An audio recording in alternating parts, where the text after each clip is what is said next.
Welcome, foolish mortals, to the Haunted Mansion. I am your host, your ghost host. Kindly step all the way in, please, and make room for everyone. There's no turning back now.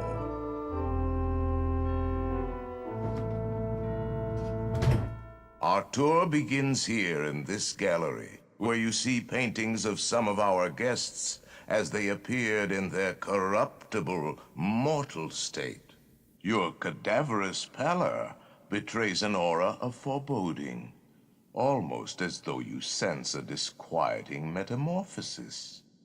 Is this haunted room actually stretching? Or is it your imagination? And consider this dismaying observation. This chamber has no windows and no doors. Which offers you this chilling challenge: to find a way out. Of course, there's always my way.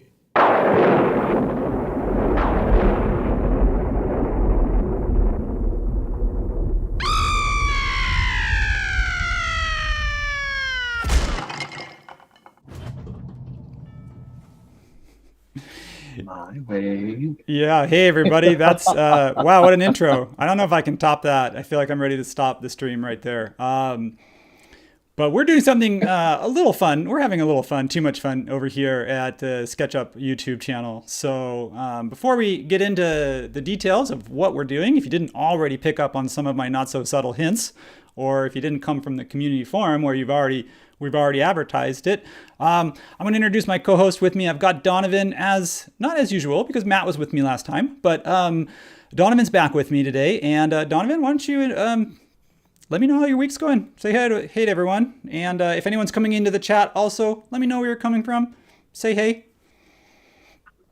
Since this is a Disney project, I'll use a Disney line. I'm back, baby.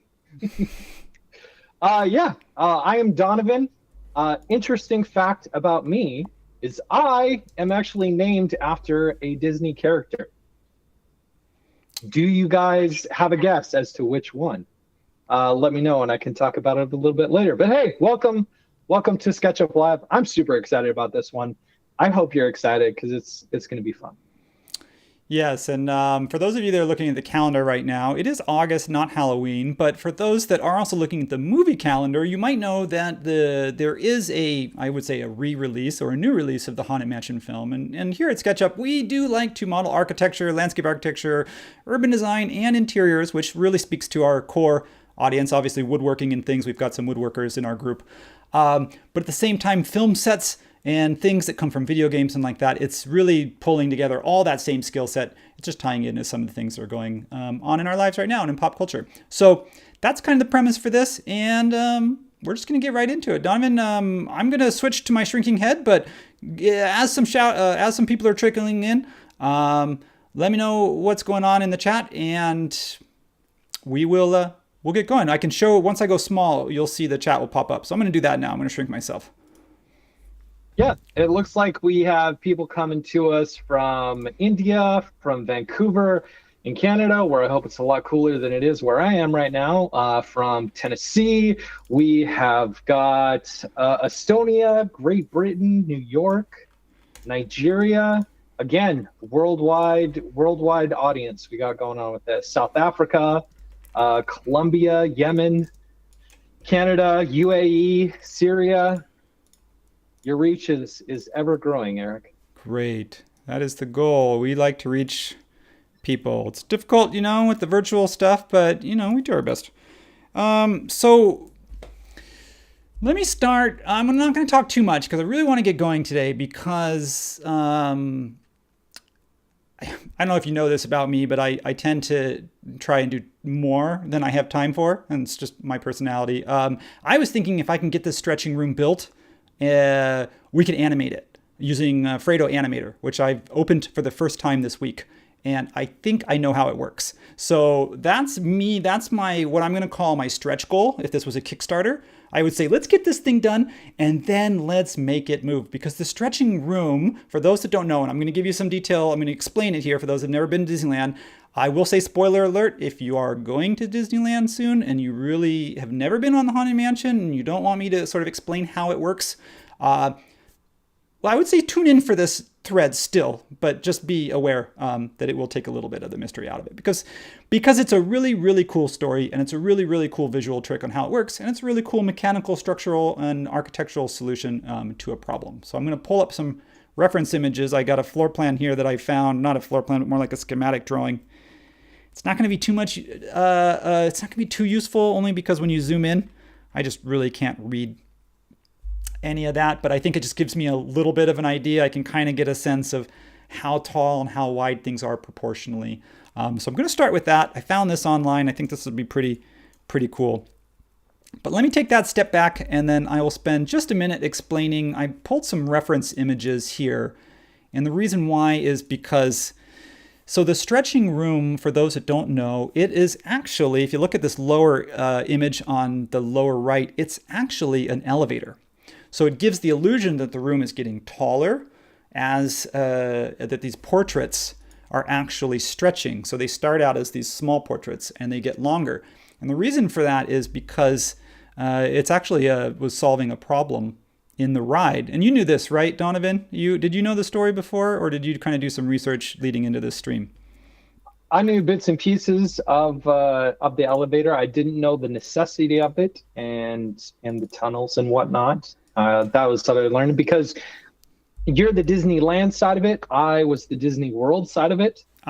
So my experience with the Haunted Mansion was from the Disney World side. I have been to the one at Disneyland just as a basis of comparison, but I was Disney World, so I was on the other side of the continent, which is interesting because it's like the Haunted Mansion is actually the only Disney attraction that is found in all 4 parks worldwide. Really? Although in Paris, I've actually been to the Paris one, they call it the Phantom Manor. So maybe later you can figure out why they changed the name for the Parisians. This one, you're right, though. That's a good point. This is the Anaheim one. So it's going to be a little bit different in Walt Disney World than it will be. In fact, they do have a stretching room, but they didn't need to do it. So they actually made it stretch, even though they didn't have to because they loved it this much. The point that I'm trying to make really quickly is that the Haunted Mansion ride does not fit in the original Haunted Mansion building. It was meant to be a walking tour. And then they made a decision to go switch to a larger buggy tour, but they couldn't fit it. So the building sits on the other side of the railroad tracks outside of the main park. And so when you come into this main parlor building, you walk into what's called a portrait gallery. It's an octagonal shape room. And that is actually an elevator that takes you down. And the reason why is because they had to get you under the train tracks to get to the loading area for the buggies. And that was just this really cool storytelling. You gotta love Disney and their storytelling because they basically created the stretching room as a way to get you to go down so that you don't think you're going down, so that you can get under the tracks. So problem, solution, narrative, it all works together. And these images here I pulled specifically because these are the elements that I wanna focus on. Today, we need wallpaper, we need some wood trimming, we need the portraits. Of course, this is the portrait gallery. If we didn't have those, it wouldn't really work. A gargoyle, this can be a challenge. In fact, I tried to teach myself Artisan. They just released Artisan 2, a sculpting with some new sculpting tools this week. Didn't get there, but we're going to touch on some sculpting, organic sculpting in a little bit. And then, of course, thinking about components because this is an octagon. So a lot of the things we can do are modular and we can array them. So lots of fun stuff. I'm going to be referring to this sheet here, my cheat sheet, several times. But first thing, kind of got to just start modeling. We need something to work with. And this is the hardest part of a project like this, is where to start. So, Donovan, how would you start this? I'm starting with a reference image. I could just pull some dimensions and then just run with it, but I'm going to see if this reference image helps me because that's kind of like my guide. I like that. Yeah, that is fantastic that you have that. I have not seen those exact reference images. One of the cool things about working at Disney, I used to work at Disney, for those that don't know, before I came here to SketchUp. And so I've had background experience on a lot of these rides and have talked to the people that have either designed it or worked on it or been a part of it. And it's really cool to see the behind the scenes stuff. This particular schematic of the Haunted Mansion, I had actually not seen.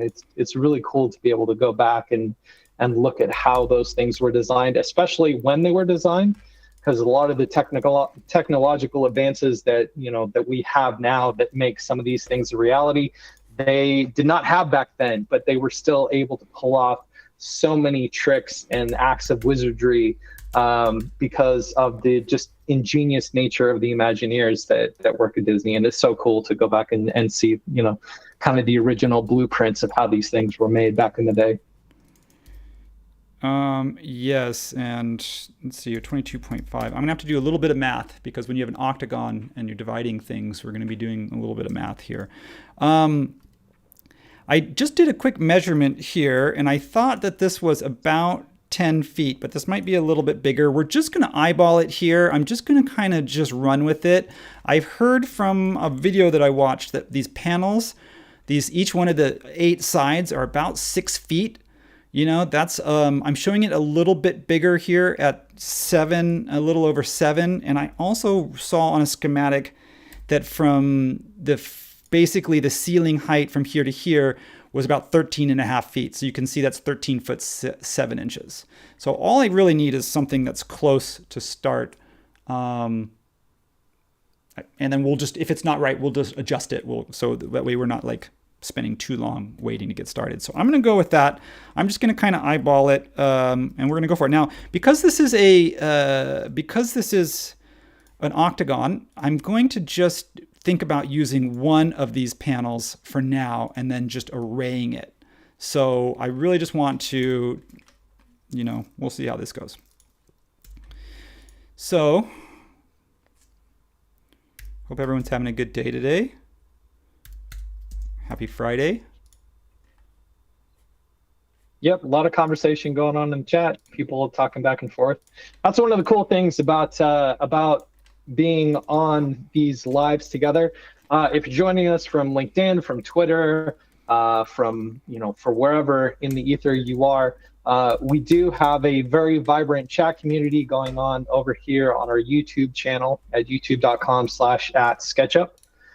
So if you have any technical issues, I say this every time we do live, if you have any technical issues on any other platform, just come over and hang out with us on YouTube, which is great because there's a lot of conversations going on in the chat that, that are just between the people that are here. That's the kind of community that we have hanging out with us. They don't need us to be talking the whole time. They can talk to each other and have a good time just hanging out while we're sitting here modeling.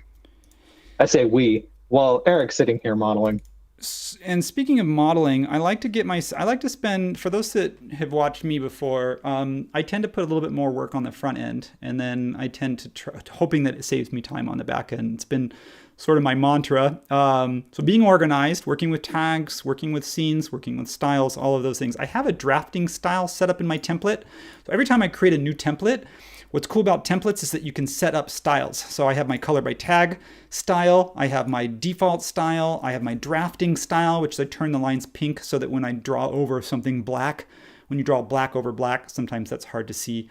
So if you see me switch styles or something like that, it's because when I create a new template, I have all those styles and settings and things saved. So I'm in a drafting style now. I set up 2 scenes. One of them is an elevation, and one of them is a plan view. So you can see what's cool about that is I can just switch back and forth between plan when I start arraying things. And then when I want to put some details like into the wood trim or see how tall something is, I need the elevation for that. So I'm going to have to switch back and forth between those.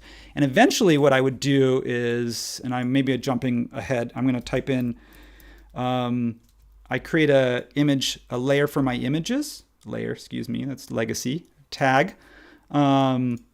And I come over here to entity info. That's how I do it. I'm old school. And then I turn that off, and then I grab a default style, and then I create a new one, and I call this working. And a working style is basically like getting me out of my drafting styles. So I can draft, and then when I'm ready to see how it's coming together, I can go ahead and see that. So I might even change that to perspective.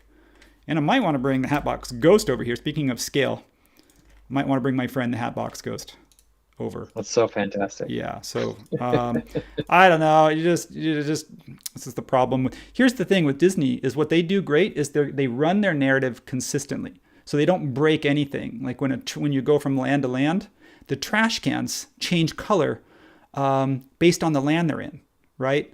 So everything you see, even the ropes that hold the lines, the ropes change between the lands, and so they're really, really good at not breaking the story. And so here I am trying to just kind of homage to their storytelling. So here's what I want to do here. I want to bring this up. I'm making a panel. I'm going to start with just a panel because I feel like if I can do that, then once I get one of these panels done, I can start to array it, and then we can kind of go from there. That's where I feel like I want to start with this because I'm not exactly sure where we're going here today, folks. I know where I want to go, but I'm not exactly sure how to get there. Isn't that funny how that works? I know where I want to go, but I don't know how to get there. Well, that's half the joy of these lives is not knowing how to get there sometimes, but getting there anyway. Oh, this is a problem that I found. Check this out. This is kind of a fun problem. Sometimes when you're drawing with a reference, or when you're drawing with an octagon or something, this may not be exactly, I'm not sure what the term is. It's not planar. It's aligned on an axis. I'm not sure. Am I on an axis? Because even if you're just slightly off, when you're trying to draw on a surface, like this is what's funny. Let's see here. Like I've got a face here. I've seen this happen to me before. Let me try that again. Let me try to go back in time. So because what I want to do is I want to offset this, and then I need to break this up so it actually splits. You can see it's not breaking right there. And it may be because there's something about where it's hitting is slightly off. I'll show you a little trick. If you ever get stuck on something like that, you can this is what I do. Instead of like go back and redraw it, I make it a component. I pull it off to the side, and then I rotate it because I like to work, if you're working flat like this, then you can come in here and you can use an extension called nroth flatten to plane. And this is really, especially when you're working with topography or something like that, you're going to find that things snap to something that it shouldn't. So I'm going to flatten that to a plane. Whoops. I'm going to explode that. Then I'm going to flatten it to a plane. We're off to a good start, folks. Great start. Great start. And see there, it worked. There, it split it. So the problem is it was an extra step. Something wasn't lining up. It was an extra step. I'm going to come in here and I'm going to, and I'm just going to go ahead and put that back. So I'm just saying that like, I could sit here and spend some time figuring out what the issue is, or I could literally just pull it off to the side, flatten it, make sure that everything is planar, and then pop it back in place. And then So Randy in the YouTube comments says you can change the line colors to match axes to see which ones are on or off axis. I know that, and I don't do it. So let's see what that does. So if you come over to styles, what he means is changing your line color by axis. And they show red and blue. So I don't know what I did wrong there. All I know is that that's happened before. So I'm going to go ahead and just run with that. We're going to push this wall panel in, I don't know, 1 inch. And we're going to just keep rolling with it. So let's save this before we get too far to stretching room. And let's keep going because we've got a lot to do, folks, today. So once we're ready, we can make this a component because we are going to rotate that around. Now there's 1, 2, 3, 4, 5 equally spaced. What do you call those? I'm not a woodworker. Donovan, what would you call these trim pieces? That they're not trim, they're vertical panels. Panels, but it's not a panel. It's almost like it's raised. It's like an accent piece. I don't know. I haven't built those before, so I don't know the technical term for them. Okay. So somebody will chime in the comments. I know they will. This is why I like not doing this alone, because then somebody can correct me if I'm wrong. So this is the fun part, folks, is just getting started. The hardest part... Wainscoting. Wainscoting. Wainscot. Like train spotting? A little bit different, but yeah. I was trying to be funny. I'll stop. That'll be my last. That'll be my last one. Note to self, never make that joke again. Stop making bad jokes.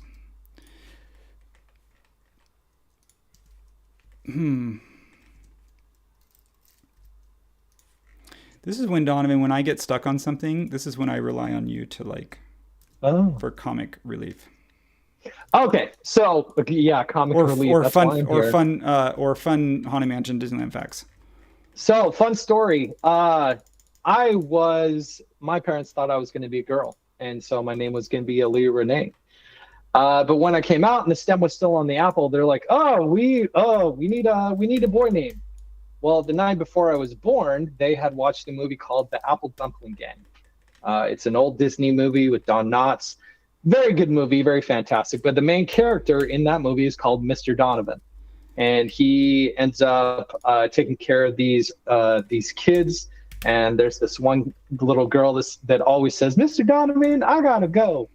They liked the name Donovan so much, they ended up naming me Donovan after this Disney character.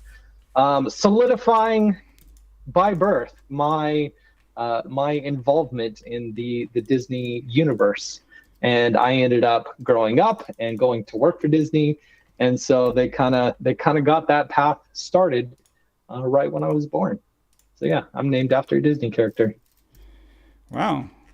That's kind of cool. How do you feel about that? You like, because you like Disney, I guess you like you said, it sort of gave you that head start that you needed.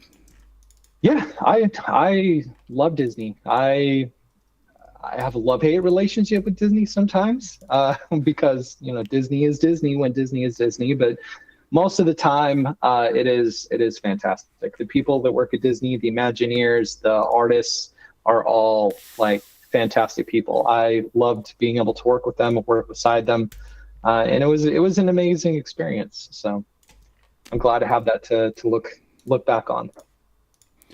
I will say that in a different story, but I'll pause because I can't really talk and model at the same time. It's one of my skills I don't have. That I can look you in the eye and it's serious. It's a serious story, folks. It's not, but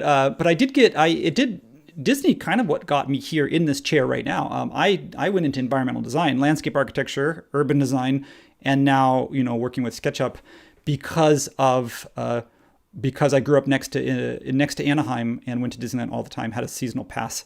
And I thought, this is so awesome that people get to make these environments. They get to create these just completely fantasy environments. And I thought, that's what I want to do. I want to make these spaces like Tom Sawyer's Island and the Haunted Mansion and Big Thunder Mountain and all of these, not just a ride, but an experience and a story around it. And I didn't end up working for Disney, but I ended up, doing this, but in the public realm, which I think is, I don't know, it has its challenges, but it's almost better because, in a way, Disney is a paywall. You have to pay for that experience. And I think if you can create that experience somehow in a city, on a city street, in a plaza, in a park, hopefully everybody has access to that. So here's, that's my little segue. So here's what's interesting here. This is a stretching room, and this is where we kind of need to think about the mechanics of it. I need to model this in two different pieces. You can see what happens is this is kind of showing what it looks like in its default state when you walk into the room. You walk in at a lower, and I actually have a picture of this, and this is really, really important, and this is what's really kind of difficult. I found a YouTube video where somebody filmed it, and this is what it looks like when you walk in. And you can see the ceiling touches the portraits. And then after like a minute, once it's fully, the elevator is fully extended, you can see that's what the ceiling looks like. So not only are the portraits fully extended, but the ceiling actually rises past that, and the gargoyles themselves are actually higher too. So there's like three things that happen. The wall paneling is extending, the wood paneling, the wallpaper paneling is extending, and the ceiling is extending. So it's these three parts that are actually growing. And so we need to build it that way. That's what's going to be tricky about this. It's sort of not the, which is where I'm seeing my first mistake. This back panel needs to be separated from the bottom panel. And I'll show you why in just a minute. Because this bottom panel is, I'm going to assume that this is all fixed to the ground. So what I mean by fixed to the ground, I mean that if I was to move this, if I was to push this down, whoops, missed one. If I was to push this down, you see what I mean? What it's doing is it's revealing this wall panel behind it. So if I hide that and I sort of maybe extend this all the way down here, and then this is why we work in components, folks, because if you realize that you made something too short, you just go ahead and fix it there. You know, since we are working on a Disney property, are you going to hide a hidden Mickey somewhere within this model? Wait, hang on. Did I make this a component? I did. Good. Okay. I do need to, hang on one second. I do need to think about this for a second, because this needs, these can't be there. So what I'm going to do instead is pull this forward by, can I pull this forward? I can't. Hang on. This is the challenge. This is why, folks, this is why we rehearse. Okay, I'm going to push this backwards. So there's probably going to be a tiny bit of an air gap in there, and I think the reality is that's probably how it's built. And the reason why, and then I'm going to pull these forward by 0.25 inches. And what that's going to do is going to cover that up. So there we go. So now, let me answer that question in a second. So now when we move this, you can see we're going to see some movement here with the floor. These little like gaps and things like that I'm leaving right now, I'm just kind of going pretty quick. It's going to be something that I may have to go back in and clean up at the end, but I want to see kind of how far we can get. I want to get the big moves in, and then we'll kind of come in and decide if we want to clean some stuff up. And any questions from the chat? Or we're all on the same page. We're good. We're good. It's good. We haven't had any real questions, comments chiming in on, different parts of the model, like the telescopic walls that you've been working on. Yeah, speaking of which, let's start those. So what was your question again that you asked there a second ago? And then I said, hang on, I'm trying to solve a problem. Oh, my question is, since we're working on some Disney architecture, are you going to hide a hidden Mickey? Oh yeah, hidden Mickey. Hidden Mickey. Let's see. I haven't thought of that, which means that if it wouldn't be hiding if I did it in front of everyone, huh? Maybe I can switch screens and then put one in and then come back. I can hide it in the 3D Warehouse version when I upload it to 3D Warehouse, and then you can go find it afterwards. That sounds great. So what we need to do is, what's that? I was just going to say, since you've been to Disney so many times and your interactions with it, like, did you ever get into hidden Mickeys and trying to find all the hidden Mickeys and all the rides and in the architecture and on, even in the floral arrangements and everything like that? Was that something that you ever got into? Not like some people who like buy books on it and some people like write books on it, but there were some fun ones that, like I'll give you an example. And again, spoiler alert, on the Haunted Mansion, there's a scene when there's a ballroom, there's a dining room, like ballroom, and all the ghosts are dancing. And as you move across and you look down, you're up on like a balcony and you're looking down into it. And if you look at the way the table is set up, all the plates on the table are arranged, and one plate at one seat has a big plate and two little plates for ears. So really subtle stuff.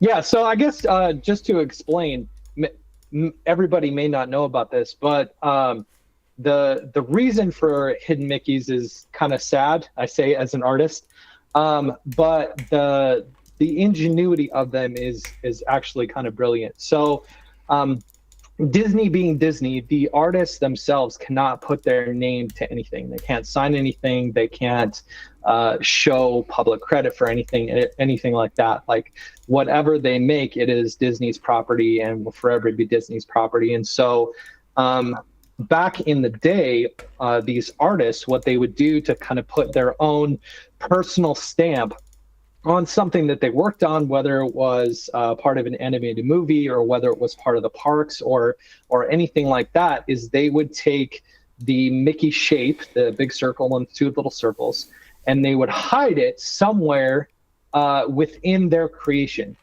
as a way for other people to look and to see, and for them to kind of put their own mark on it, even though they can't, officially put their own mark on it. And it became such a thing that it is now part of the Disney ethos of hiding these hidden Mickeys throughout everything that Disney touches. Whether, like I said, whether it's an animated movie, floral arrangements, fireworks, like everything, there is some element of a hidden Mickey in there somewhere, and you just have to look for it. So it's pretty ingenious. Yeah. All these like subplots and sub stories that you hear about are interesting. What I'm doing right now, I sort of can talk and model when I'm actually saying what I'm doing rather than than something else. So what I'm trying to do right now is separate the wall panel. For those that didn't kind of figure that out, is separate the wall panel. I want to do the portrait now. I feel like that's sort of one of the more important features. And I'll show you what has to happen. If you imagine the portrait stretching as it goes up, you'll see that this part of the wallpaper has to remain static and it has to be separate. And the reason why is because it's covering up.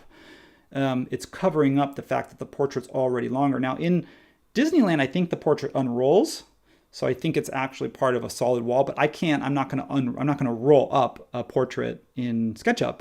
I'm actually going to leave it flat. And what I'm going to do is make it sit behind this piece here. So this kind of covers it. So the trick is as this moves up, what you're seeing is the portrait sort of revealing itself, which is kind of an interesting idea. So let's see if we can make that work. Save. Oh, also another little thing here is you can see that the Imagineers and the designers used vertical wallpaper, they did that, of course, intentionally, because if it was anything other than vertical stripes, as the room stretched, because the room's actually not stretching, right? It's actually revealing hidden panels behind the wall. And so the vertical stripes can get longer, but if they used anything other than that, the pattern would start repeating and then it would break the illusion. So you can see that's what I just did by moving this up. It gives the illusion that it's actually stretching, but it's just actually moving. So let's do that. Let's draw some, let's make some, I think I might switch to parallel projection for this. Where's Tyson? Is he here? He always knocks on me for drawing in parallel projection. I have not seen him in the chat yet. Maybe he is here. Tyson, if you are here, hey, how's it going? This is where we get to sort of decide the level of detail. If we had a ton of time, I could kind of go a little crazier, but I think if we wanted to keep things a little more, I don't know, just kind of move a little bit quicker. I don't like moving quick. I don't like shortcutting the process, but I do like trying to get most of the process in. So this is where it's like you have to sort of make decisions and be like, okay, how much time do I want to spend on this?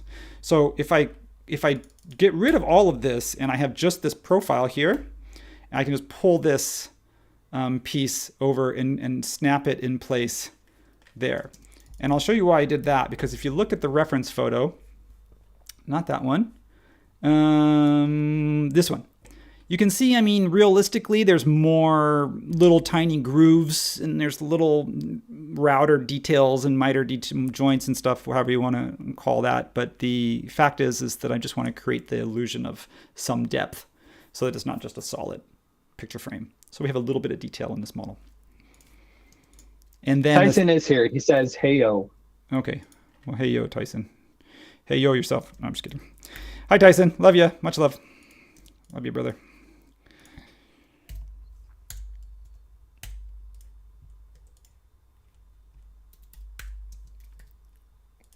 So this is the end I guess another piece. option would be to pull from 3D Warehouse to see if somebody had already created something like this. No, we can't do that.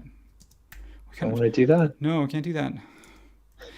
I'm the first to like pull from 3D Warehouse, which is why I'm saying we can't do that, because that's like in landscape architecture, oftentimes you're dealing with trees and benches and furnishings, a lot of standard off the shelf stuff. And it's more about the arrangement of them, like your paving patterns, how wide things are, what tree species you use.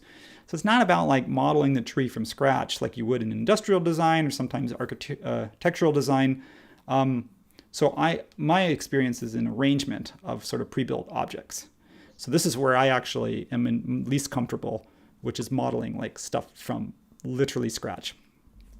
So that's my goal, is to make myself a little bit uncomfortable today, if it's not readily apparent. How growth happens, right? Yeah. So this is a trick that I learned from Tyson here. That's why I was trying to give him a shout out, is that he says that if you're doing let's see, if you wanted to model, so what I'm trying to do is do a profile for this disk, and I'll show you why. I'm going to use the follow me tool. If you kind of look closely here, it kind of comes up out of the wood block, and then it goes down into it, and then it kind of comes back up again. What looks like a little Hershey's Kiss. So I need to draw a profile that somewhat mimics what's going on here.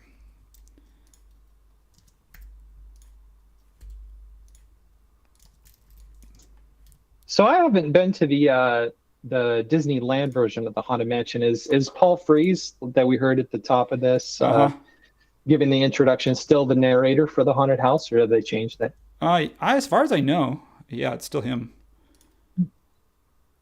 Yeah, apparently he did like voices for almost all of the cartoon characters in the 60s and 70s and stuff like that. Oh yeah. Do you know Tress MacNeille from The Simpsons? Yeah. Yeah, he's like the male version of Tress MacNeille. Yeah. Because he just has that kind of voice. I don't know if that's right. And that's... Oh, but yeah, Aaron's not with us today because he is on some much deserved vacation. So Aaron, if you're on the chat, I'm going to say pop off, you're booted. You're on break, my friend. Get out of here. Get out of here. You are not, okay. You are not allowed. No, of course, you're always allowed. I'm just saying that, like, I do respect everyone's need for a little vacay. So I don't know if that worked or not. I mean, you guys tell me. This little middle part here didn't. What happened there? It was just too fine. Do you think this is a Dave R? I'll have to ask Tyson. Is this a Dave R thing? Should I scale it up by 5? And then try this again? 50? That helps. You know what I mean by the Dave R?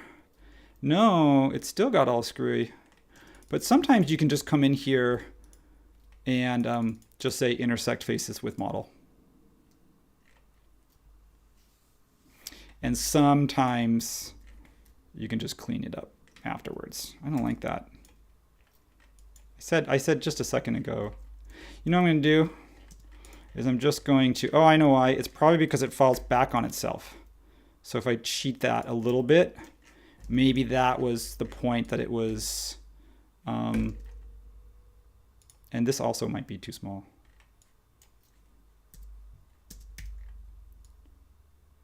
I might have to make that a little bit bigger and make that a little bit more shallow.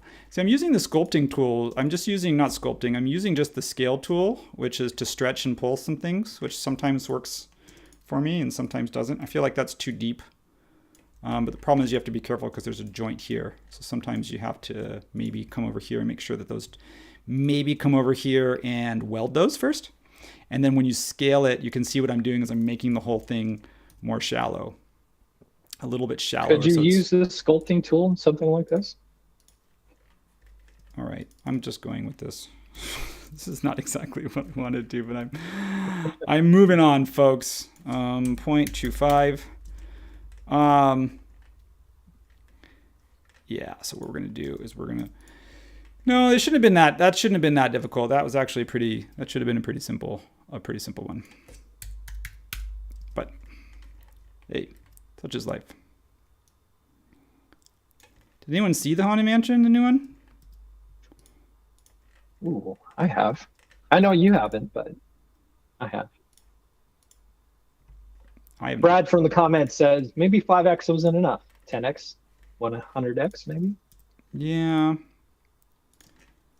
Well, either that or here's what you do. Watch this. This is what you do when you really are struggling. You just come over here and you pop this in, and then you say, you know what? This is such a small detail that maybe it shouldn't. Maybe it doesn't even need to be. You can actually just come over here and use auto. Possibly.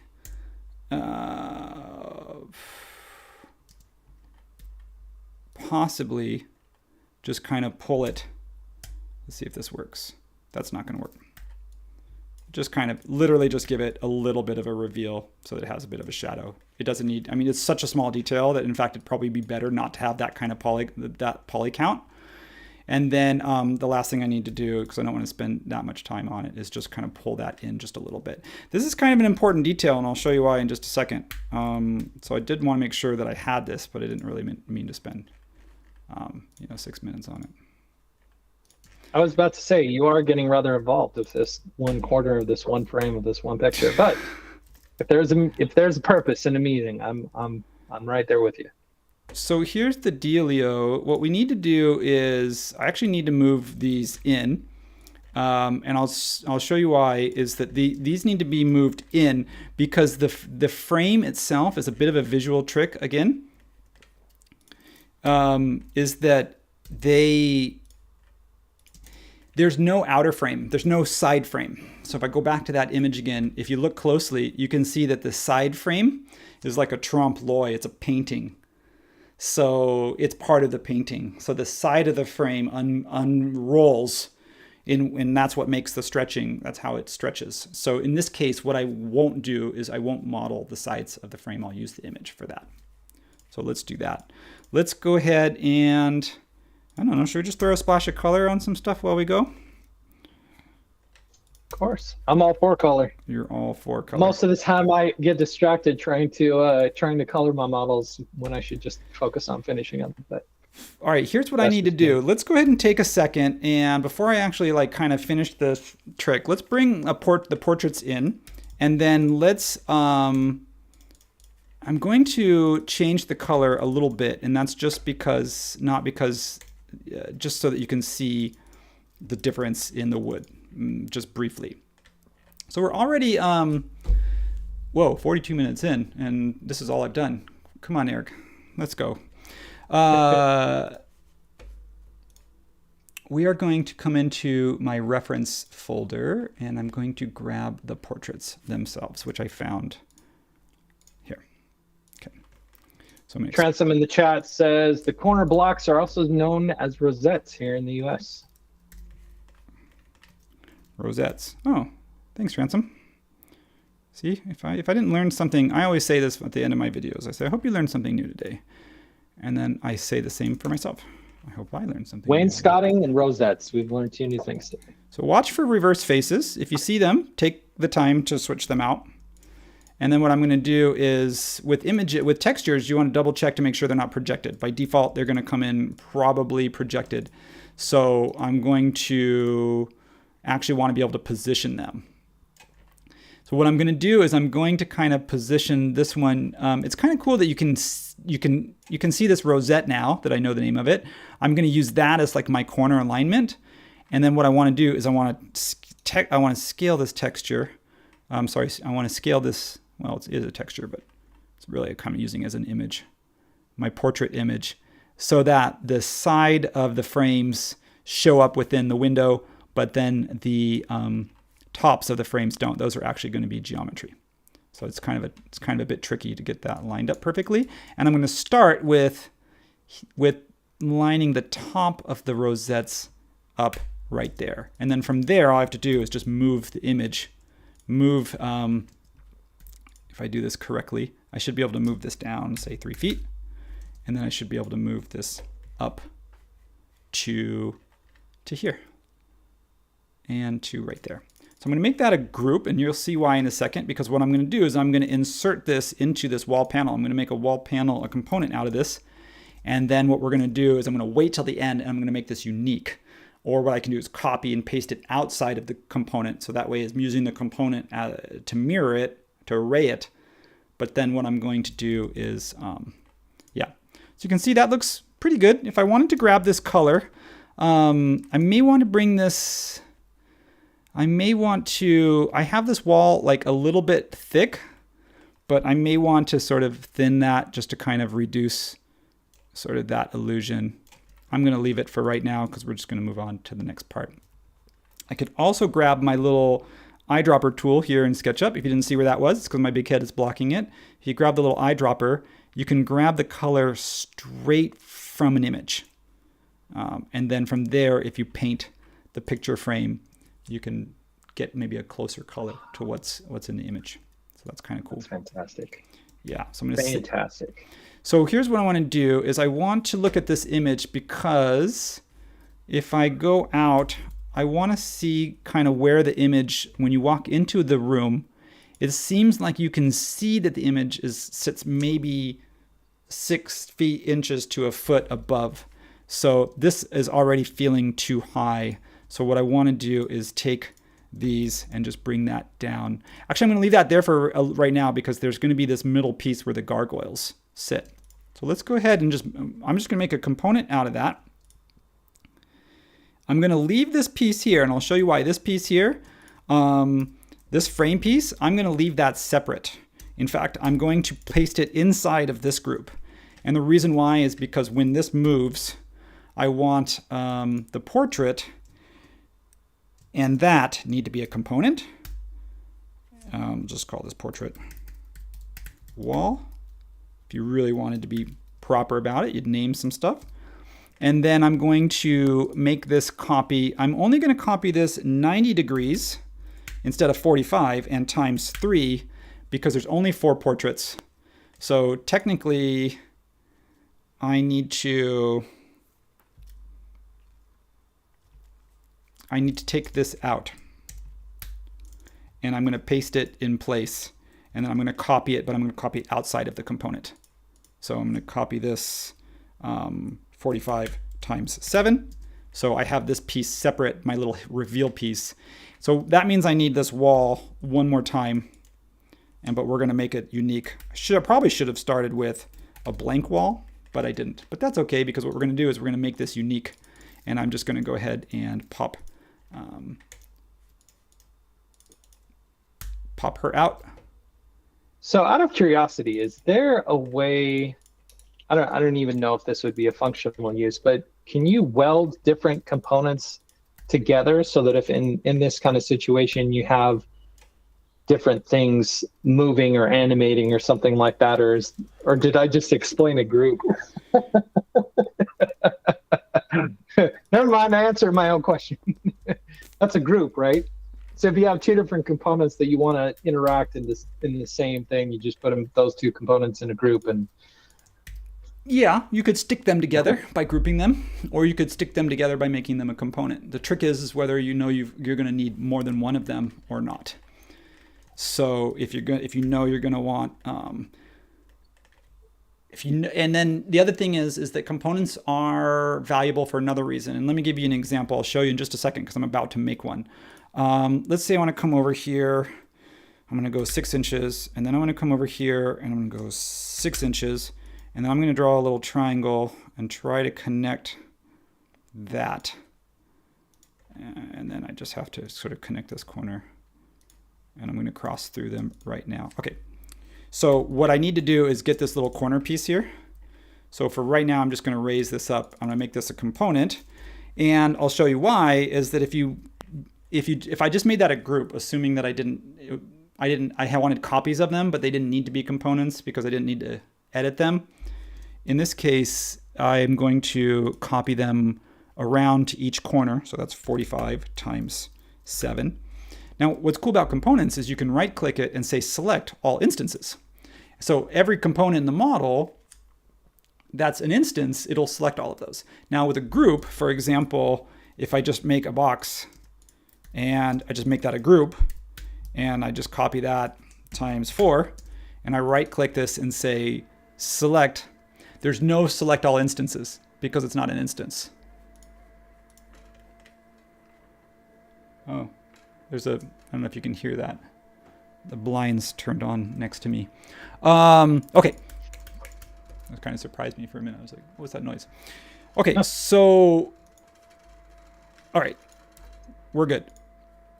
Now, for some of you, I often paste color outside of the group because I'm lazy, but if I've already copied all my components, I may want to actually go inside of the group and paste color onto the raw geometry. And I know some people will say, oh, you should do it this way, or you shouldn't do it that way, but I found that actually it works often just better for me.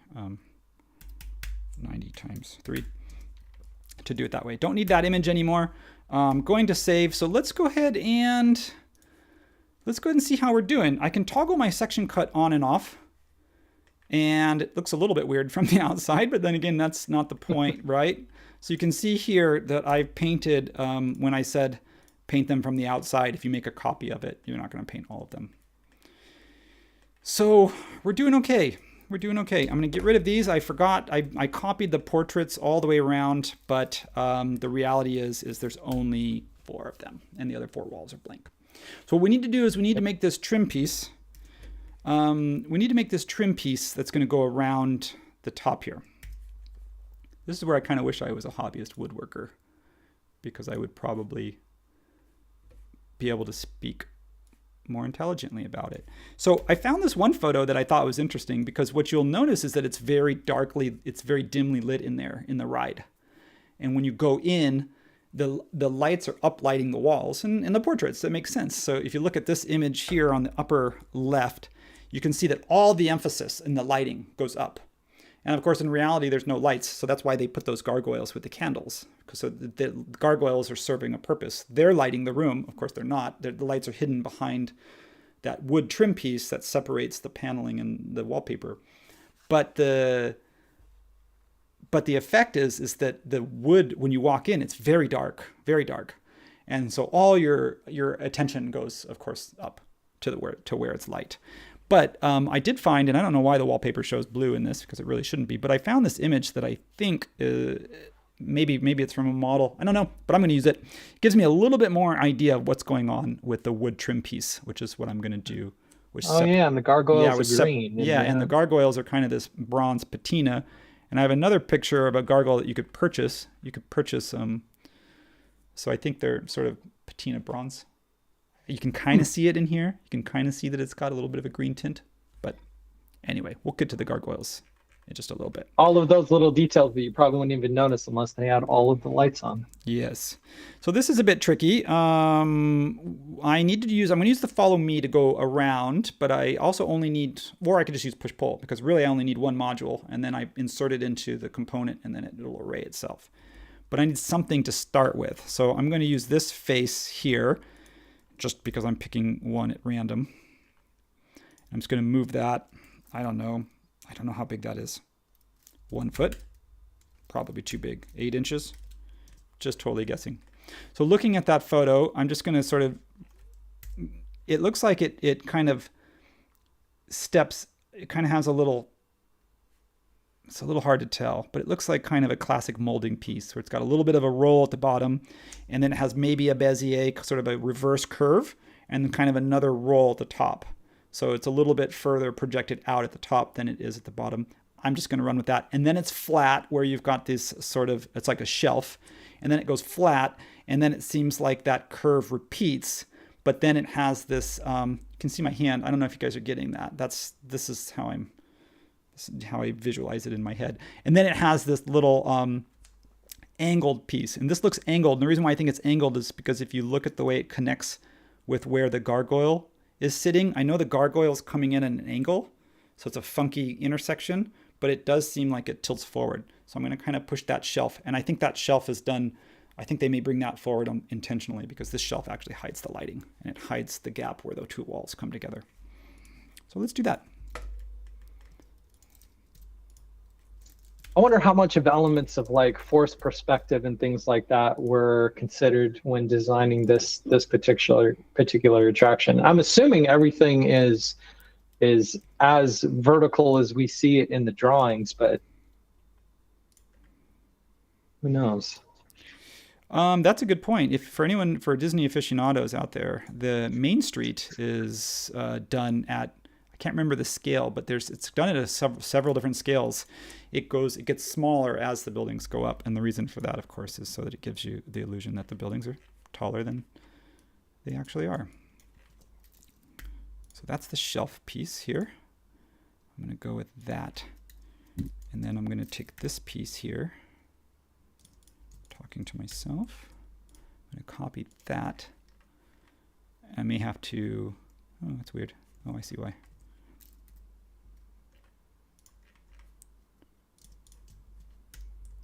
Yeah, this is the part that, these are like the little detail parts that are always difficult for me. So the trick that I didn't really explain very well, but that Tyson helped reinforce in me, is that when you're drawing a profile for a follow me, draw a flat plane first, and then draw your profile on that, because if you're just trying to do it, you can end up snapping all over the place. And so that's why I kind of drew that plane first. And then I'm just going to kind of just draw this here, and that's going to be the top shelf, and I'm going to move that into place in just a second. So I'm using that flat plane, and maybe if that's not tangent, so if I was being really particular, I would try and find that tangent. And the scale on that is, who knows at this point.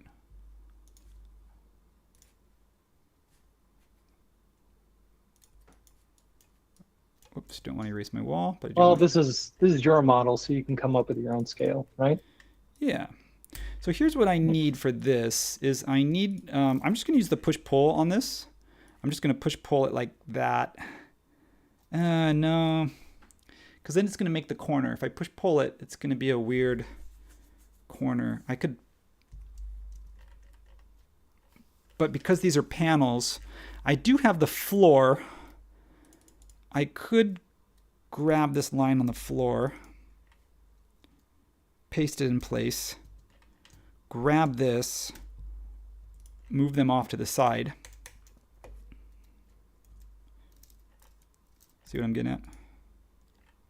You don't see where I'm going with this? No, I'm picking up what you're putting down. You with me? All right. Yeah, I'm with you. You're with me.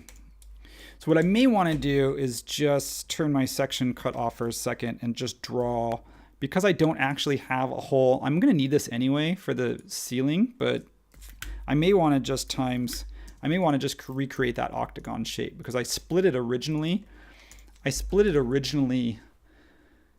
because I figured I'm just going to work on a piece. But the reality is, having the floor as a single piece and having the ceiling as a single piece could be advantageous for us when it comes to push-pulling, or when it comes to something like this, where I want to use follow me, and then I just go click, and then I get that whole shelf at once. So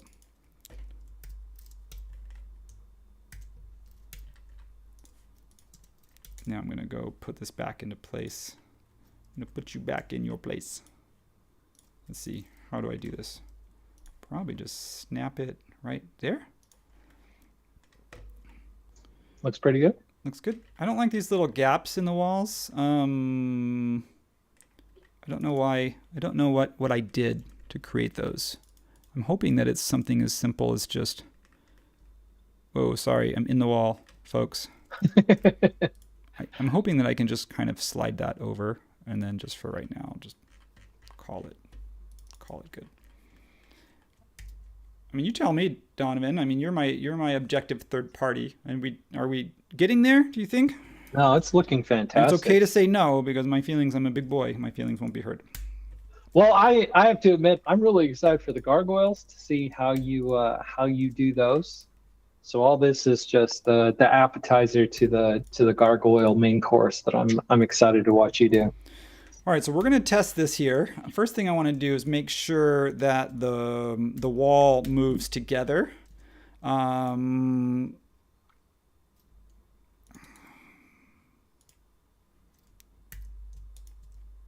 I doing here? All right. Okay, so that's working.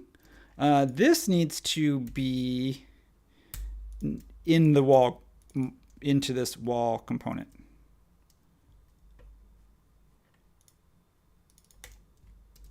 Okay, there it is. I just want to make sure this is this is generally starting to work out. Okay, do you see the effect here as it's stretching?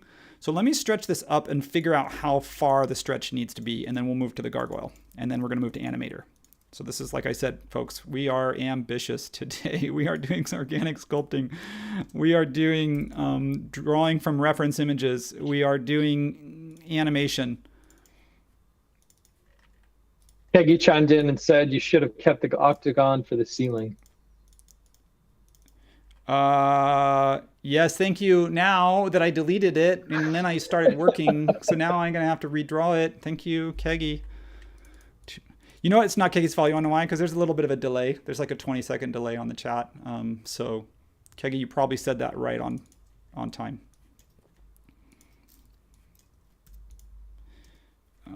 How do I want this? I want this to go here. And again, I don't know how tall any of this stuff needs to be. I put in a reference image in the beginning, and if I wanted to, I could move this over and say, okay, ultimately I've done the sort of starting position. So I know what the starting position is, but that's not getting me where I think we're going to need to be next, which is the next part is we're going to raise the roof, literally. Actually, we're not. We're going to drop the floor. It doesn't have quite the same ring to it as raise the roof. No, it doesn't. So you can see the end result. The portrait gallery is here. The portrait is here. The wall of this portrait is here. And you can tell from that image that I showed you. Remember when I showed you like what it looks like when you first walk in the room? The wall looks to be about here. And I had to do that twice. The reason why, so I'm going to give that an exact measurement because it's easier for me if I tell it exactly how far to go. So I'm going to go 3 foot 9 inches. And then I'm going to do one of these shorter walls. It's a bit tricky when you're doing it in transparency mode, folks. So this goes up. Do you tend to use transparency mode a lot? I find that I don't use transparency mode very often unless I'm really trying to snap one component or one section to the other. Otherwise, I don't. Me personally, I don't tend to use it that often. Do you? I do when I'm moving things because sometimes I want to use, I know that sometimes you get like when the objects themselves will give you some transparency. Like when you're trying to move things and you're trying to align stuff, maybe this needs to be a 3D object. Sometimes I just kind of want to know where things are, like in the back. Okay. That feels tall. If I look at this, if I go back to look at this photo, remember I showed you the before and after? The photo goes up and the walls go up, but what doesn't go up is the base.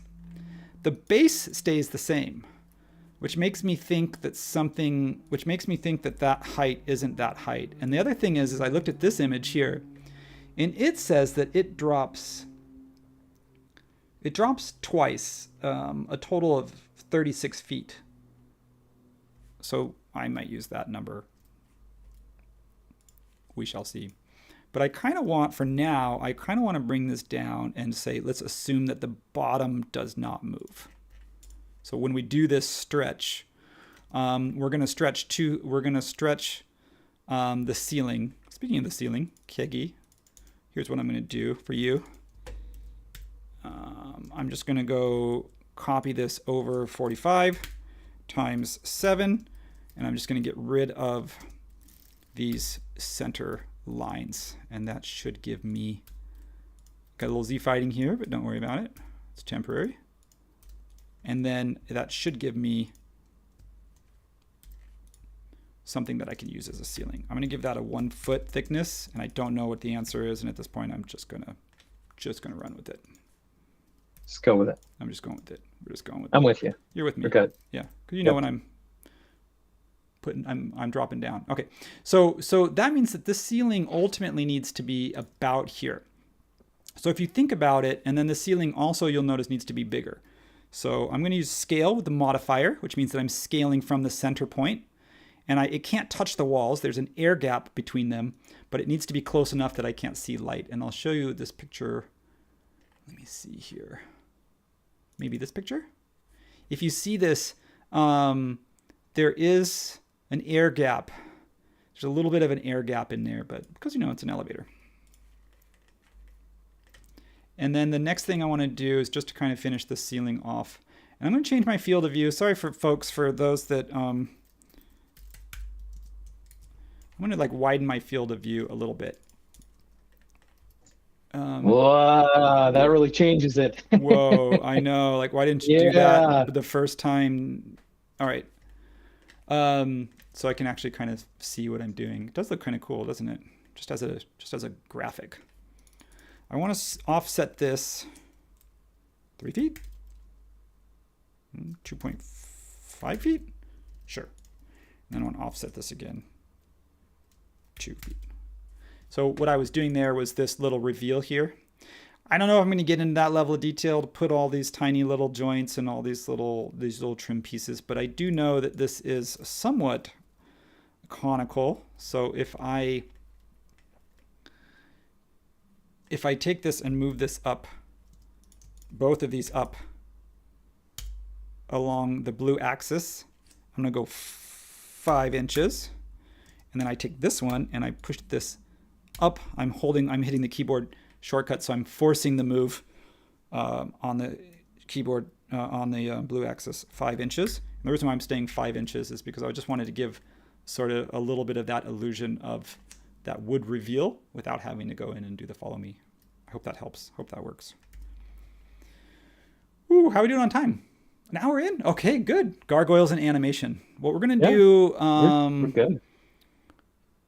Wait, we're going to double check though, because I want to make sure. One thing I need to do is I need to make the little blocks that the gargoyles sit on. So I think we should just do that and get it out of the way. What do you think, folks? And then if we wanted to, I can put this back down. I'm going to change the color just a little bit in the roof. Just to... Wait, no, I don't want to do that. There we go. Just to give it... Okay. What? That would have been a lot of color. One thing that's interesting about using the section cuts is that it helps you until you get to the part over here that you can't get to. So you can just come over here, toggle section plane on, reverse the cut, and then work on the other side briefly. But it's only that one panel that I'm missing. So it's hard when you're working on a section cut scene to not forget that half the building is still behind you, right? And it's not exactly, it's symmetrical, but it's not, the portraits are different, you know what I mean? So just don't forget that we have to continue to kind of move around the building. This is a little bit tricky with this kind of project. So I'm going to reverse that cut again, and I'm going to turn that section cut on, and then I'm going to hide that section line. Let's do these little plinths. I don't know what you call it. I'm calling it a plinth. I think that's right. It's the little wood blocks that these guys sit on. If you look closely, it seems to have it seems to taper. It almost like has a joint. Like look at the underneath it. It seems to come out like a square and then it has a small joint. When I say joint, I mean it curves, it turns inward slightly, and then it continues to come back. I don't know. I might make it easy on myself and then just take the whole thing and just make it more like a trapezoid, because I don't know that anyone's actually going to pick up on that tiny little detail. The other thing I need to do is make these little, I'm going to call them teeth, dentals. These little support pieces. Braces. Well, dentals is actually a term. That's what those are the little teeth that. So we need to do those, and we need to do this little plinth. So let's make a plinth. I'm learning new terminology all over the place. Rosettes, plinths, dentals. I have no idea how big this needs to be or wants to be. So I'm just going to get something started. I think my problem I've kind of learned over the years is that like you can't wait, to get all the information. You just have to go. You just got to start, because you're never going to get all the information. So it's like, that looks right. You probably hear me say that a lot. Yeah, it looks about right.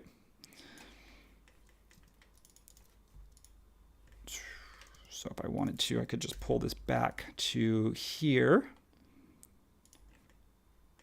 And then move this piece in. Actually, I'm going to just copy that.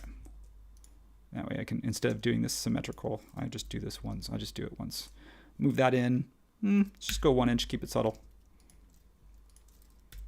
And I could mirror this thing and flip it and just do it once, but it's easier actually if I just do that move twice. So if I look at this thing again, I have to keep looking at the photo because I have no idea what I'm doing. It looks like this does not go all the way to the bottom. It goes to the bottom of the shelf and it comes up, and then it has a little bit of it steps back, and that gives just enough room for my little friend to grip his little toes, his little gnarly toes onto. Speaking Randy of gargoyles, chimed in from the comments and said those are gussets. Gussets. That reminds me of an actor that he died quite a few number of years ago, but Louis Gossett Jr. He was in, it was Gossett. That was a joke I was trying to make. Never mind. I'm done. Back to work. Okay. I wasn't picking up on that one. You weren't picking up on Louis Gossett Jr.? No, I was not. It's before your time, my friend. Nope.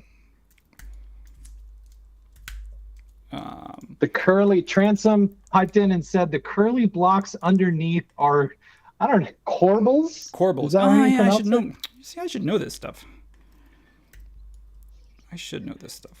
They actually, in landscape architecture school, they don't teach you historic architectural terminology.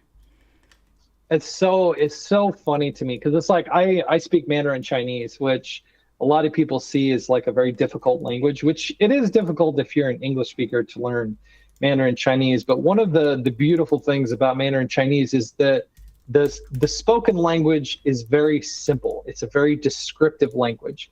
It's not like English where there is literally like a separate word for every little thing. In Chinese, you just describe the thing, and the description of that thing is the word for it. So when we're talking about things like this, and they're corbels and gussets and rosettes, it's amazing to me that we give names to everything. And now I'm going to have to remember all of these words: corbel, gusset, rosette, Dentals. Oh, we haven't gone to coins, but you know what? Koins, but there's no coins in this one. That's a fun one. We'll get to that in a different. So I'm going to go with that. I don't know if that's the right scale, but I did change my field of view. So if I drop my field of view back down to something more like 50, you'll notice that that's going to change. That's going to change how this looks and feels a little bit. Because things are going to come a little bit closer to you. The wider the field of view, the wider the camera, the more things get sort of distorted and pushed away from you. So let's copy that around. I have to think about how to do that. I'm going to copy that, delete it. Because I have these panels here, I can just decide which panel I want to insert it into. It doesn't really matter. I'm going to pop it into this one, and I'm going to place it once. So I'm copying it, deleting it, paste in place. That's just this, whenever you're working on things with components that are symmetrical, copy, delete, paste in place. And for me, that's easier than actually working in the component. I almost like to work outside of the component. And when I'm ready and I feel comfortable and confident, I bring it in. And then, I don't know, it just feels like it's like a safety net for me. So this is good. We're still separate. Everything's still separated the way it ought to be. And if we wanted to go back to our starting position, I'm going to bring that down 4 feet, 5 feet. And then I'm going to bring this down, because if you want to see what their starting position is, I need to go back to that screenshot, this screenshot that I took from the video. So you can see that their starting position, you can look at where they are when you enter the room. And then, of course, we know where they're going to end up. So this is a bit of the fun challenge. And I know that the starting position, excuse me, I didn't mean to do that. Flying loose today. It's Friday, folks. And then I want to do that. I'm going to bring that down 7.5 feet. 7.75 feet. Yeah, I'm going to do that. I like to have a little tiny gap in there. If you look at the photograph, it almost appears, not that one. It almost appears that the starting position, it does. It looks like it has about an inch. It looks like it doesn't have a lot of space, maybe 2 inches. So I think I'm happy with having this tiny little air gap. I'm calling that the air gap between those. And then don't forget, we're going to have to animate this too when we're done. So this is going to be... Yep. We're an hour and 15 in, so you're doing good. Here's what we're going to do. We're going to call the room mostly done. Now I said I'm going to, let's go ahead and make these side walls unique. And the reason why is because I need to make this unique, because then I need to go into this group and I'm going to make this texture, I'm going to reposition it. That's what's great about having them all in one rather than having them as individuals, because then I have to import it. Then I have to make it take away projected image. Then I have to paste it. Then I have to scale it. Then I have to position it, right? So in this case, I already have done all that. All I have to do is line up the rosettes. And bing, done. Let's go do the next one. We're going to come over here, make this unique. This is why I make them unique at the end.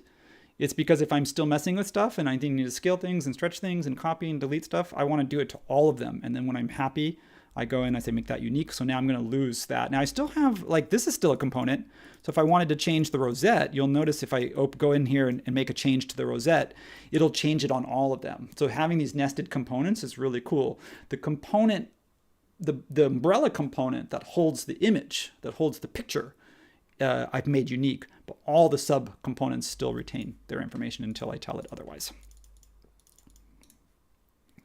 Position, we're going to go with the lady who sits on her husband's tombstone. It's a bit morbid, but, it is the Haunted Mansion after all, folks. It is. Fits right in. And then I'm going to turn my section cut off, flip around the back side, and make this unique. Repeat the process.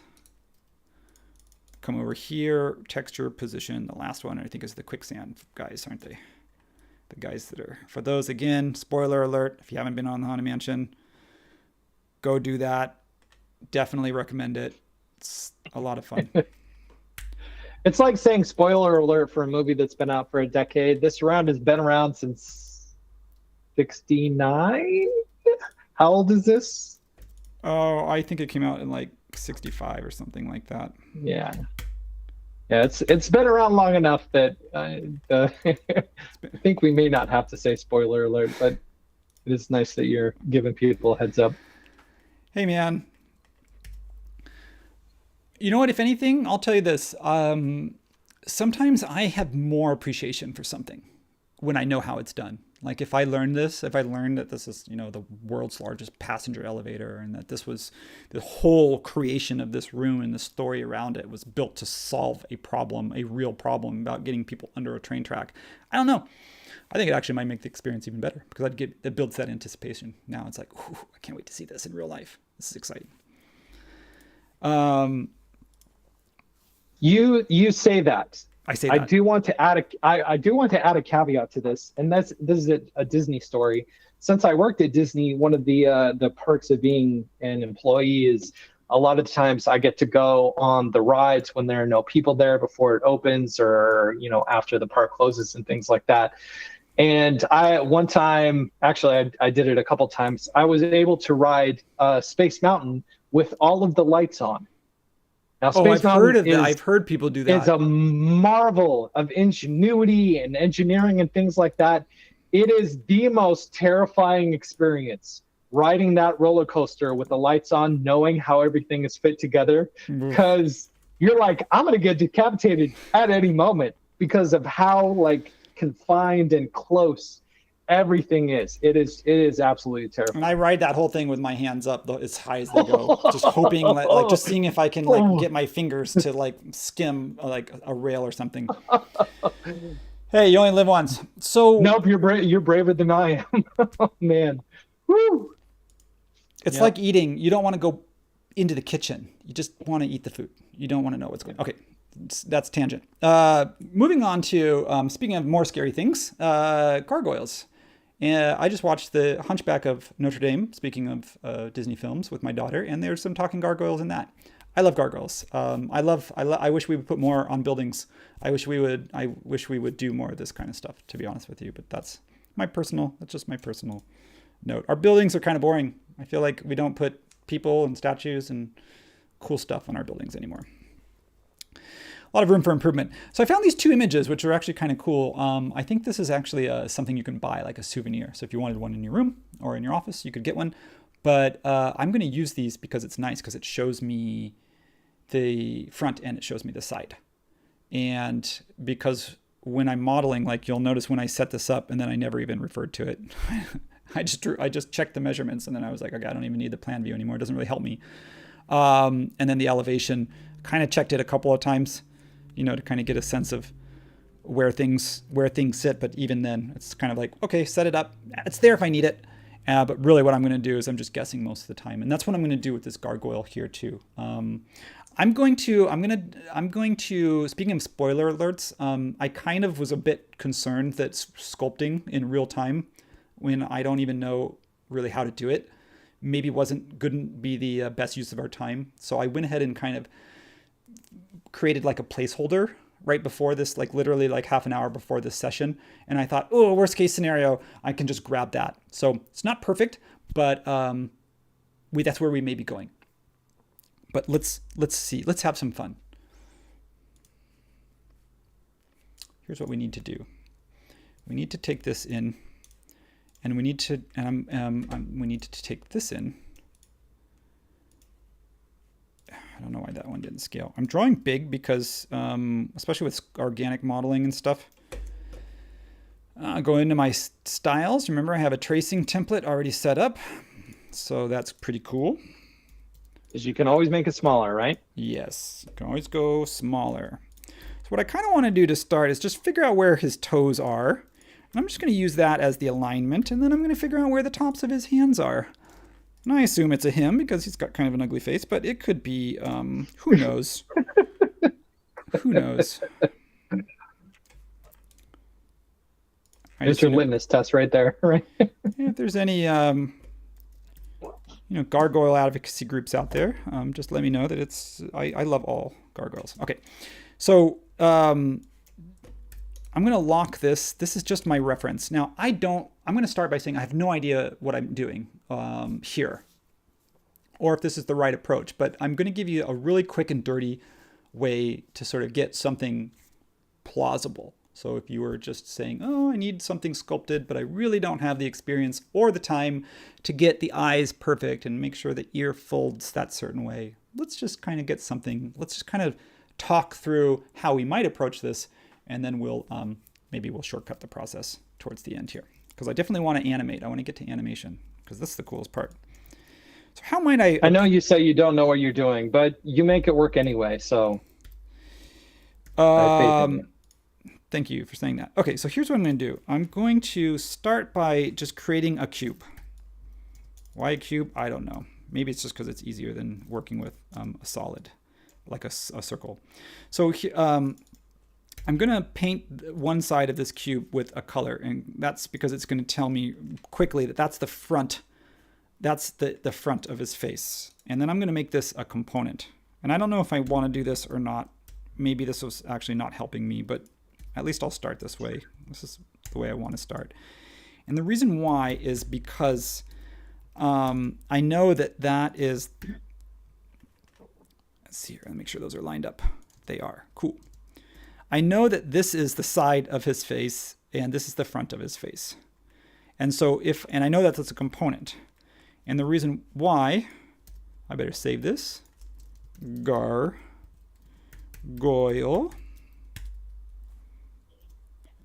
And I know that if I came in here and did something like this and just started, I'm going to use the option control modifier, which is basically like when I do my push pull, it's going to, instead of just doing a regular push pull where it's extending that face, what it's going to do is it's going to copy this face and it's going to extend that copy.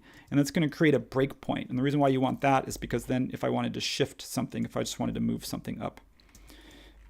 The reason why this doesn't really work that well is because that's a good tip. When you go to view it in plan view, it's in plan view in reference to the component. So I may have wanted to make this component. I may actually want to do this, as I may want to explode the component. Make it a component. And you don't need to do this. Like, this is maybe overkill, but what I'm doing, the intent is, if it's helpful, is that I can sculpt it from two sides. So I can see what's happening here if I wanted to move the chin. And by sculpting, I mean just getting a general form. And you can see what's happening is it's doing it here as well. So if I wanted to taper this chin, well, what I would do is come over here and grab where I think maybe is right there. And then if I go into this side of it, then I can just taper that chin. And if I also wanted to, I could pull this to here, and it means that I'm only working on a half of this. So again, I'm just... I have a good friend that always tells me overkill is underrated. I'm only saying this is not how you do it because, like, if I was using ZBrush or something like that, I mean, this is how I'd probably, to be honest with you. I mean, I love SketchUp. We all love SketchUp. That's why we're here. But it was never intended to be a character modeling tool. And you can do it with extensions like Artisan, and you'll see in just a second how I'll use Artisan. Or you can do it with tools like Sub-D to get those really, really complex organic shapes. But it's an art form onto itself. It is a very specialist skill set. And I'm saying that because when I was saying that I don't have that skill set. And that's because, that's people's jobs, is just figuring out how to make these cool character designs. So, yeah. So you can see what's kind of cool. What's happening is that when I can look at it in head on here, and just get sort of generally the shape. And then I can look at it over here and I can say, okay, it's not quite quad modeling because I don't know how to do that the way that Tyson and Aaron do. So shout out to Tyson and Aaron and any of you quad modelers out there. I'm literally just kind of bending this into a general shape. And I want to show you why in just a minute if I'm able to get there. This is beyond my realm of expertise, so this is amazing. Yeah. So if I need to, I can just sort of break that. You can even use push-pull, So I'm not even worried about necessarily... I'm just kind of bending and stretching and moving just to kind of give myself something that I think feels like the shape. And the more detail you want to do, the more you just kind of break part of this. And then in this case, you can take this whole chin and now all of a sudden you can shift this because I broke it in that particular point. So we'll be modeling teeths and tongues and things like that, but this looks too square. So is this the kind of strategy you used when you were doing Monstro back when we were getting ready for 3D Basecamp last year? Yeah, maybe. In That, and I would use like things like, I would just cheat sometimes and do, you could use Curviloft. Like if you were trying to do a skin, if you wanted to skin stuff, you would draw a profile, like use Bezier curve extension, and then you would create, the profile of what you want, and then you could skin something, almost like Sandbox from Contours, but Curviloft gives you more control. And then you can also use, simple follow me's, sometimes will help. Also Soapskin Bubble, which is a way to create, to sort of inflate parts. So if it's sort of more symmetrical, like if you just wanted to make something round, and then you can also organically sculpt, which I'll show you just in a minute. So time-wise, I'm gonna just pause it there, and I'm gonna show you why, because like I said, I already kind of did this. So I kind of just sculpted what looks like half of a head. I'm going to get rid of that one. I would use this same technique to do the arms and stuff. Actually, I probably don't want to get rid of those images. I probably just want to hide them for right now. So I'm going to hide that. I'm going to get rid of this duplicate, and I'm going to come over here, and I'm going to just put that back to the way that this head shape is.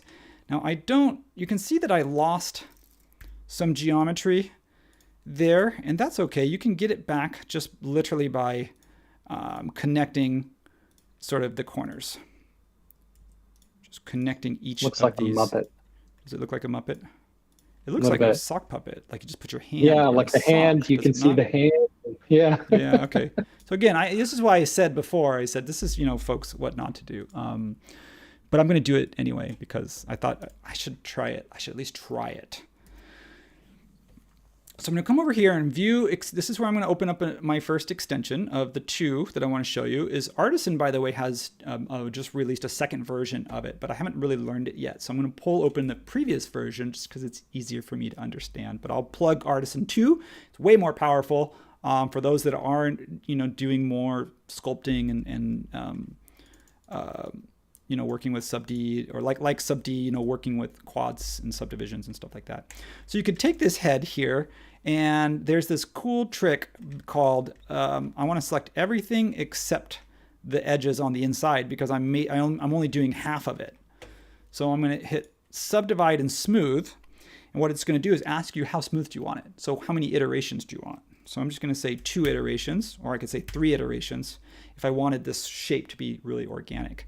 And then I can click enter or return, and you can see if I turn on my hidden geometry, it's triangulated. Now it's missing the ear and all of that, but you can see that like the mouth shape and the head shape and the neck, if I really did this properly and I really thought about, how I wanted to subdivide it, this could be pretty cool. So I would then copy this over, mirror it, and then bring this back together. And then I can group this together, make it a component if I want to, or group it and explode that inner one. So not perfect. I mean, one of the tools that the new Artisan has is a mirroring tool. So if you are doing some organic sculpting, you can do that. Now, if I wanted to do I'll show you the sculpting briefly here. If I wanted to do some ears, I could come up here and say maybe a 4-inch radius and maybe pull them like this. I could just come in here and sculpt. And again, this is just if you don't mind sort of the free-formness of it. If I wanted to do some ears and I wanted to do like his eyeballs. Wow. If I wanted to do his eyeballs. And this is why I said I'm not doing this proper right now because it takes time. It really does take time. You have to think through it. If I wanted that is so cool. Sculpt like his eye socket, you know what I mean? So I'm coming in here and I'm just kind of sculpting and where his nose would go. And if you want sort of a gentle sculpt, you can also continue, you can add detail, you can subdivide. So there's a lot of stuff you can do here where I would sculpt this and I get something that looks more like the gargoyle's head. So I don't know, let me open up that image here just for comparison. It's definitely not exactly what we want. But again, like I said, maybe if you're just doing something quick and you only have half an hour, you could create the overall form and shape of the gargoyle and not worry about the fact that his knuckle, needs to be this big. Just kind of skip that level of detail and just go with sort of generally the shape and form of it. And this is how I might approach that. So I'm gonna cheat and open up a file because I want to get that in. Let's see, where did I put that thing? Or I kind of did one. I was kind of playing around and I was trying different methods, and I thought, could you sculpt spheres? Would that work? Maybe not. Maybe not. Could you just block out really bulky and then subdivide? And then this is actually pretty funny. I found this on the 3D warehouse. So somebody sculpted one literally by just using the push-pull tool. They literally just push-pulled it. So it's not organic at all. But you can run Artisan on this. I'll show you. Here I found this. That didn't really work. Here, I'll just do the head here. I found, or maybe I'll just do an arm. I'll just grab his arm there. And you could run subdivide on that, do 2 iterations, 3 iterations. And you can see, oh, it didn't save. Let's just try 2 iterations. Yeah, there it is. So you can see there, you can see now, again, it's not perfect, but I went from blocky to more organic in just 2 clicks. Wow. In just 2 clicks. Your polygon count just jumped a little bit, but still. Yeah. Wow. Maybe. So this is what so I was again playing with like, okay, what could I do in 5 minutes? What could I do in 15 minutes? You know, like if you really had to, you could just create something like very, very crude out of some blocks, and you get the idea. I'm going to grab this here. I'm going to grab this one here because I actually liked the one that the person did on the 3D warehouse. I just rounded those edges. We're going to pull the materials off of that using Materials Tools by TomTom. One of my favorite extensions. And I'm going to grab a patina texture because I think that works better than like just a straight up bronze because it's going to make it hard to see. And then I'm just going to grab this and I'm going to paste the whole thing. Now I don't want to paint my candles that color, so I will just repaint the candles, and because they're components. Yeah, so not perfect, but that's not what we're going for. Said that like 3 times. I won't say it again. Thank you all. Paste that in place, and now we just got to get that to scale. So we're working a little bit larger than we need to, and that's done sort of intentionally.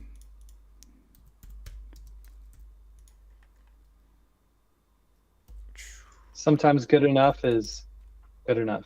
I think when you're live streaming, good enough is good enough because you've got a lot of things that can go wrong live streaming, and even just I think even just not crashing sometimes or not screwing up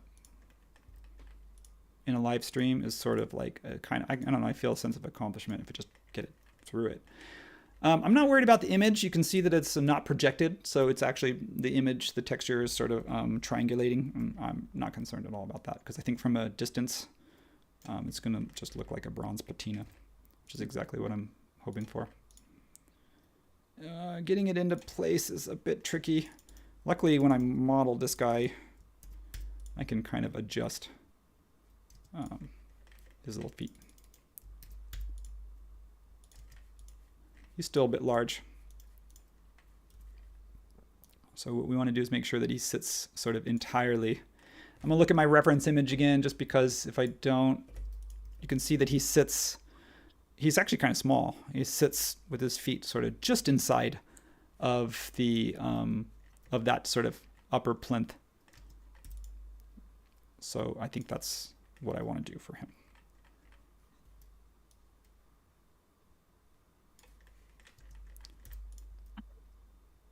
All right, and the last looks good. 15. Oh, that looks good. In the last 15 minutes. Oh wait, here's what we're gonna do. I gotta delete that. I gotta go into the plinth component, or actually, I just have to go into that wall group component and paste that in place.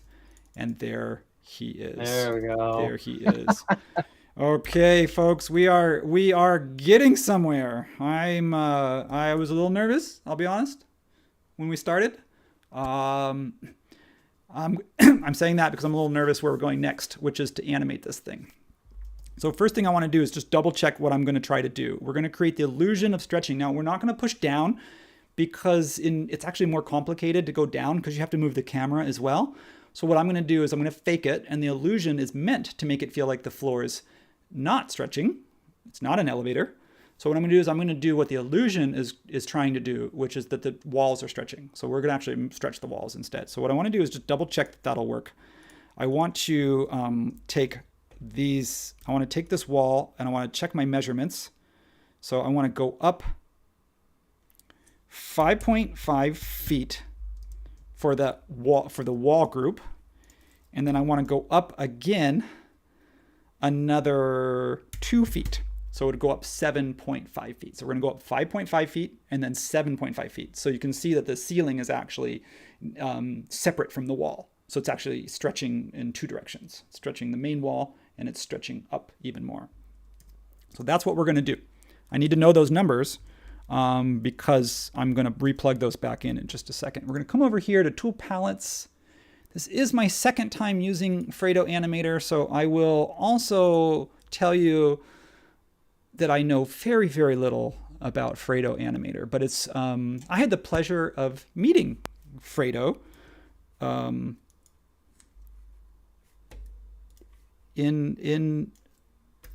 at a conference, at an event, and very nice, very nice. Are you talking about 3D Base Camp or a different event? No, it's called Top Camp. It was a smaller, it was a bit more developer focused, which is why Fredo's a developer. And so Fredo, if you're watching, thank you for everything that you do. I think all of us out there absolutely love and depend on your extensions. So shout out, credit where it's due. Okay, back to what do I know about? I know we need to do two things. I know we need to do two animations. We need to move the ceiling and the wall. So let's move the ceiling. I'm going to create, so it's asking me, do you want to stay in Animator or do you want to leave and go back to SketchUp? So I'm going to probably end up hitting that like 6 times. I don't want to go to SketchUp. I want to create what's called a new movement. It's this little blue icon. It looks like a moving box. I'm going to create a new movement. It's going to ask me what, I've already pre-selected my ceiling. So it's going to ask me, what do I want to do? I want to move it. I want to what's called a translate it. So it's translation. So translation is a fancy word for just moving it. It's pretty simple. I'm going to click translation and it's going to ask me what do you want to move it to? And what I want to do is I want to double check, do you want to move this group? Because what it's going to do, it's going to ask you, do you want to move this group or do you want to move a nested group within it? It's very smart. And so I want to move the whole outer group, the ceiling group. And I want to move this up. So I'm going to hit my up arrow key, which doesn't work. So I let's see here. How do I do this? Yes, I do want to leave to SketchUp. I want to maybe zoom out because I want to make sure that I can do this correctly. I want to move this up. Oh, I see. Maybe I click the Z axis. I just said that I don't know. Okay, how do I, that's the direction I want to move Z. No.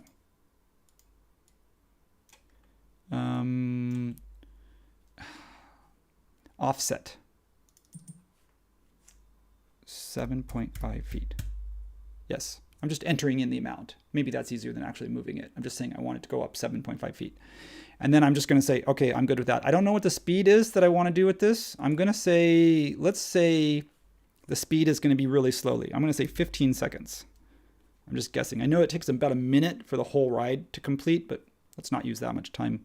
I'm just going to do this 15 seconds. Now what I'm going to do is come over here and I want to say, there's a timeline that I thought shows up somewhere. But let's just check that. I'm going to press play. Okay, so you can see it if you're watching, it's moving up and it's going to move up 7.5 feet and it's going to move up. It's going to take 15 seconds to get all the way to the top. So again, I have no idea what I'm doing, but I did it. Actually, no, I have a very small idea what I'm doing. We're going to do this again. What we're going to do is we're going to create a new translation. So I'm going to save this sequence. And I'm going to add another one. So what I want to do is somehow create a new movement. How do I create a new movement? Oh, this is going to be ceiling. So I'll name this movement just in case that helps me. I'm going to exit out And I'm going to come over here and do the same thing. I'm going to create a new movement. Before I do that, I'm going to exit completely out. And here's why. Is I want to make sure that my wall group that I'm moving is named. So I am going to call this instance portrait wall. And that's going to help me. And I literally, I have to jump off the stream a few minutes early, so I have to get this to work in the next 2 minutes. No pressure. No pressure. No pressure. I believe in you. No pressure. None. We are going to create a new movement. And we are going to make it a new movement. And what we're going to do is we're going to select the outer wall group. It's going to say, I want to say portrait wall. And then I'm going to make it a translation. And I want the offset to be 5.5 feet. And I want it to be in the Z direction. And I'm going to press play to see if that works. There it goes. Wait for it because the... Oh, that didn't work. Up, up, up, up.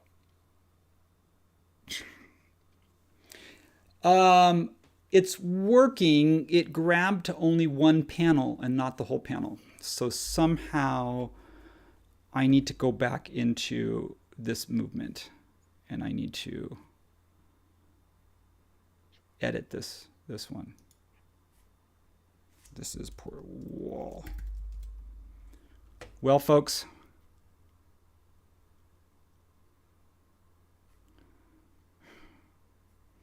let's go back to the starting position. Somehow I selected only that side panel. And I need to figure out how, if anyone knows, clear the current selection. Huh, interesting.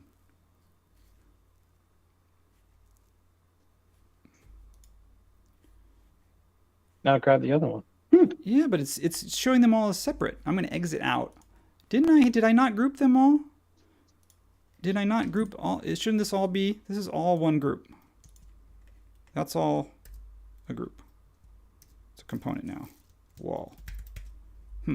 Interesting. Well, we're going to do one last. I'm going to go one last attempt. Let's see here. We're going to look at let's see if we press play. Okay, I undid it. I backed myself out. Ceiling is going up as it should. Thank you. Press stop. Go back to the beginning. And what we're going to do is we're going to try this again. I'm going to create a new movement. And it's going to say, what do you want to move? I want to move the portrait wall. The whole darn thing. Everything. And then I want to... It's a Gary Coleman reference right there. Oh, is it? Everything. Okay. And then I want this to be 15 seconds. But how do I show the translation? Oh. Well, folks, I think you can see I took a risk.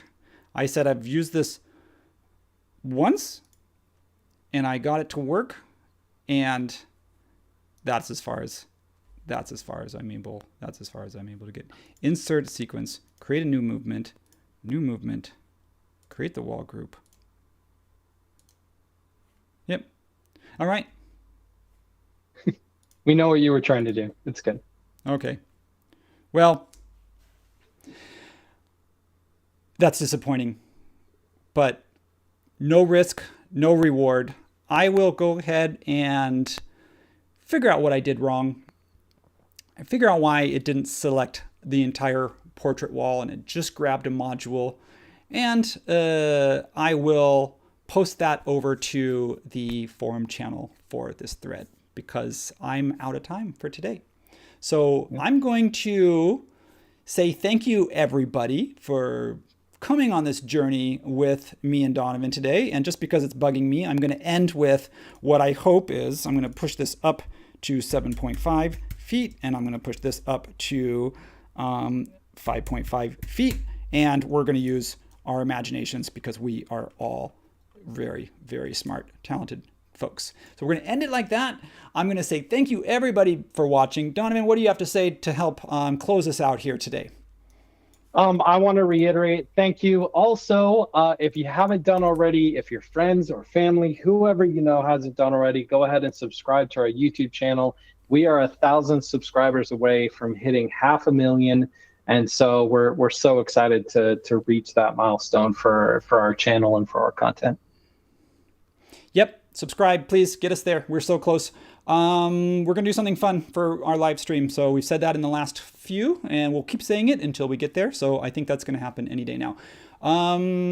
Next week, we will have, I believe, Tyson back up. I don't know what he's doing, but hey, it's a surprise. It's going to be good either way. Tyson never fails to deliver for us. What else is going on? I don't think that's it. No other big news. School's starting. So, we're just kind of transitioning out of summer.